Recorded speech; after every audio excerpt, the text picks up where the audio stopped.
Today we are going to be talking about this big birthday thing right here.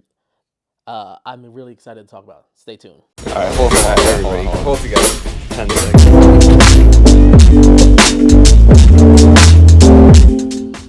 What's up, everybody? James Jackson here, back again with another video. If you're new to my channel, I do tips, tricks, news, and reviews for the film and video making industry. So if you do like the content here, please make sure to subscribe to the channel and hit that bell so you can stay up to date on all the content going forth.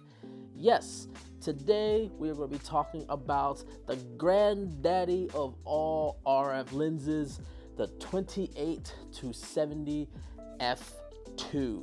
This is a one-of-a-kind, literally a one-of-a-kind zoom lens. Right now, currently, there is not another camera, not another lens out here right now that can do the zoom range that this one can do at the aperture that it can do.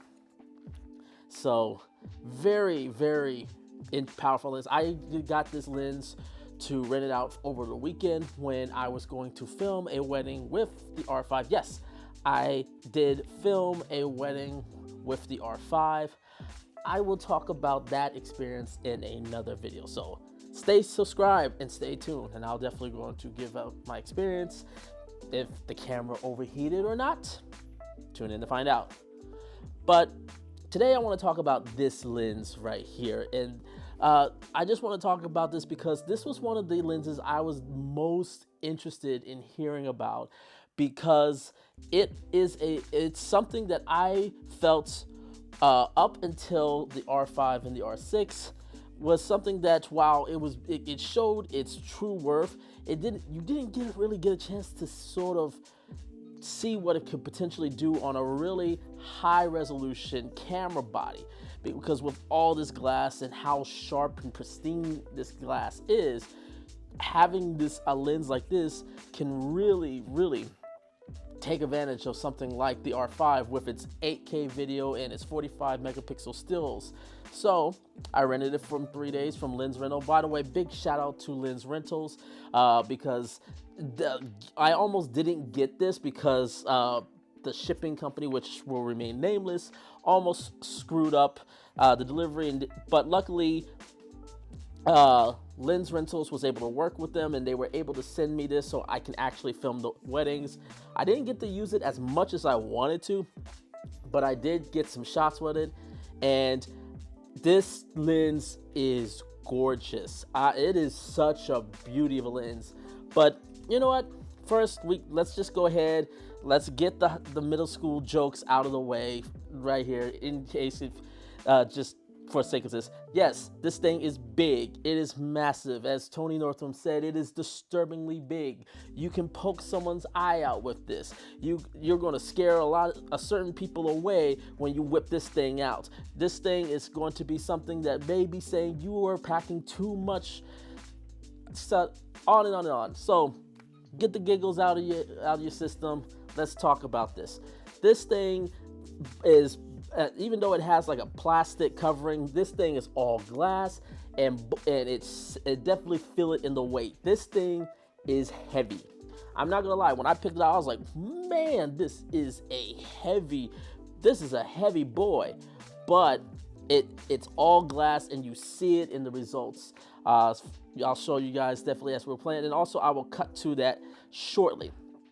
But one of the other things I really love about it is actually the focus wheel. It is unlike the 24 to 105. This feels so smooth, nice. It's like I feel like I can do really nice pulls with this focus compared to the kit lens, which is the 24 to 105.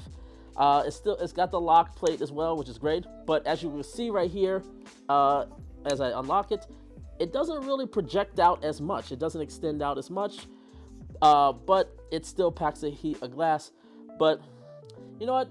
Instead of just sitting here and just talking about the lens and just telling you how beautiful it is and how gorgeous it is, and you hope it's gorgeous for the simple fact that it's $3,000. But how about I just show you? So I'm going to swap this lens out, and you'll see the difference between what this lens at f2 looks like compared to what this lens, which is the 24 to 105 f4. And this, ladies and gentlemen, is basically what the 28 to 70 f2 looks like. Now, again, I have not moved the position of the camera at all, so you'll probably notice that there is a bit of a crop senses. But I also would like to point out that when I was filming, you'll probably notice this is a lot cleaner of an image, and that is because I went from ISO 3200 all the way down to ISO 800. And as you can see, just having something like an f2 lens can make such a difference in terms of how much light you can capture with this. The glass on this thing is beautiful, but one of the things I really love about this image is just how sharp. Like right now I can see that it is the camera is clearly finding my eye without any issues. And one of the and when you can punch in, you can just see how crystal clear, sharp. I probably will do a zoom on the eye right about now, just so you can see, because this is 8K raw that we are filming on.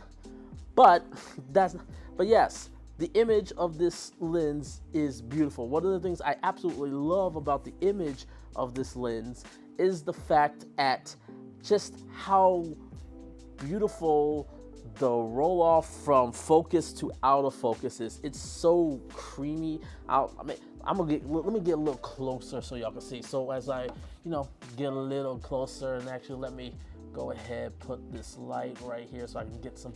But as you can all can see, as I get a little bit closer, you can just see how like creamy and smooth this background is. And by the way, I'm not that far from the background that I'm at. Right now, I'll probably say I'm about, my head is about, I would say 4 feet from the head of the couch right here. So it's not that much, but the background is like beautifully. So imagine if I was just like 10 feet away, like this thing would be completely obliterated.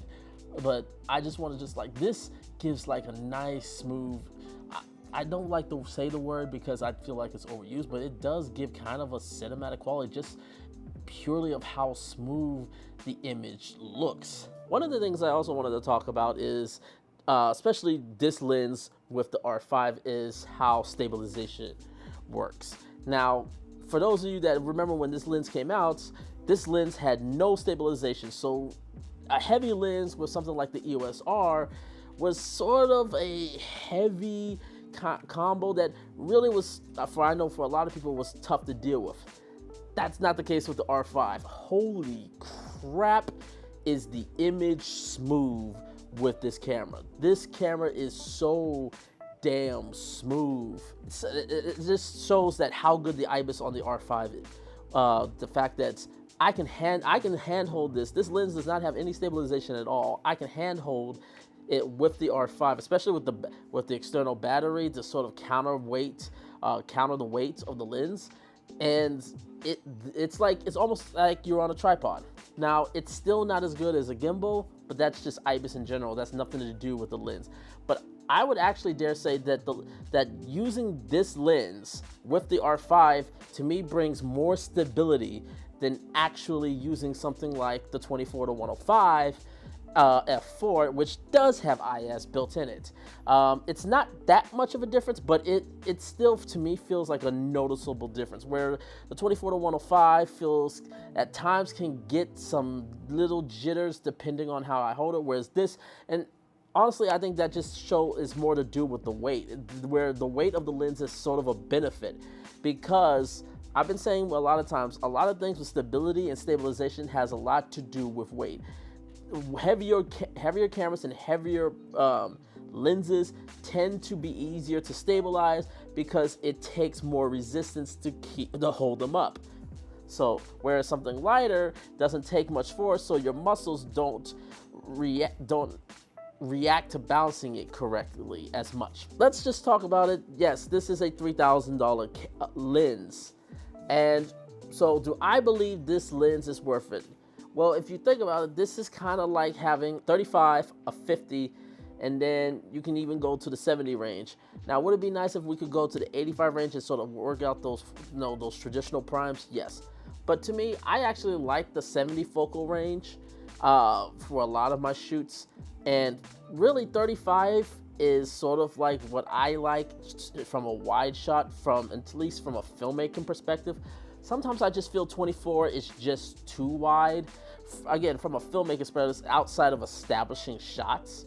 But for a lot of things that I film, I love filming at 25, at 35 and 50, and having an f2 where I don't have to carry multiple lenses, but having something that still tacks sharp through.